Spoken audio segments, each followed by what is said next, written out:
What is Web 2.0? Web 2.0 is the second generation of the World Wide Web that is focused on the ability for people to collaborate and share information online with a focus on interaction. Functionalities of Web 2.0 includes open communication with an emphasis on web-based communities of users and more open sharing of information such as blogs and social media.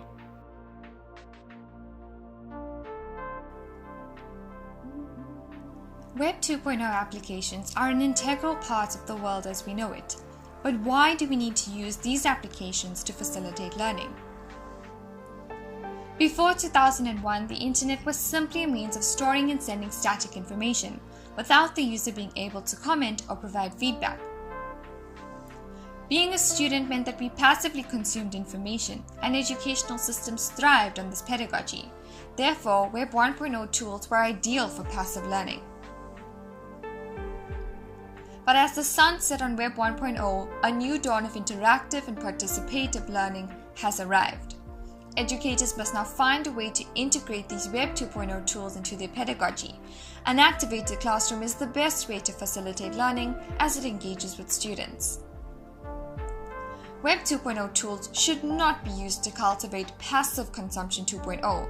A teacher should therefore ensure that their pedagogy is developed effectively around the capabilities of Web 2.0 tools.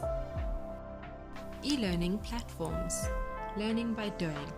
The concept of e-learning is learner-centered and connected. It is similar to utilities on demand such as water and electricity in that it flows through a network whereby learners are able to tap into resources whenever they require. E-learning facilitation tools such as Moodle and Edmodo allow students to interact on a social platform in addition to learning. These tools enable student and teacher engagement via online forums, as well as sharing of resources such as homework assignments, activities, and interesting sites. A variety of programs and online courses are available via e-learning institutions such as Khan Academy, WizIQ, and Udemy. These platforms provide cost-effective online courses that may be more affordable than the traditional university courses. Advantages of e-learning. E-learning is highly scalable as it enables us to quickly create and communicate new ideas and concepts. The features of capacity and consistency ensures that educators are able to achieve a great deal of coverage for their target audience, ensuring the content is delivered in a consistent fashion. Other advantages of e-learning include affordability, flexibility, and less carbon footprint. Disadvantages of e-learning. E-learning limits face-to-face interaction between students and teachers, which could pose as a disadvantage for social learners. Another disadvantage is that e-learning courses require students to have access to some sort of technology. If there is no device or internet connection available, they won't be able to take the course. Some students may struggle to motivate and organize themselves to complete tasks at hand, which could inevitably lead to disinterest and isolation. Media sharing encompasses social media, blogs, and video sites. Although these were not developed for the original intent of education, they present exciting opportunities for students to engage in new ways. Major issues. It leads to distraction and deviation from work. It would be difficult to control since students would use it for personal interactions. It could lead to cyberbullying.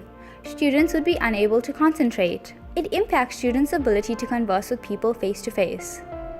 However, it encourages students to gain ICT skills through peer learning and group collaboration. It encourages more participation and autonomy, as students can express their thoughts freely. It enables teachers to easily share resources, such as particular sites, activities, and homework assignments with students, for example, through Twitter. Virtual worlds, much like media sharing platforms, find their roots outside of the sphere of education, but present exciting opportunities for educators. Worlds like Second Life allow players to create a virtual digital presence through an avatar representing themselves and occupy, inhabit, and interact within a world created and run by players online. educators have seen potential for new ways of interaction within this kind of environment, a virtual world where students are more bold and engaged from the comfort of their own homes. Players are free to create the world as their imagination sees fit, allowing us to create past events or possible future realities and live in and learn through the experience. Second Life provides many advantages, allowing learners a rich and immersed, visualized and contextualized learning experience, but does have certain limitations.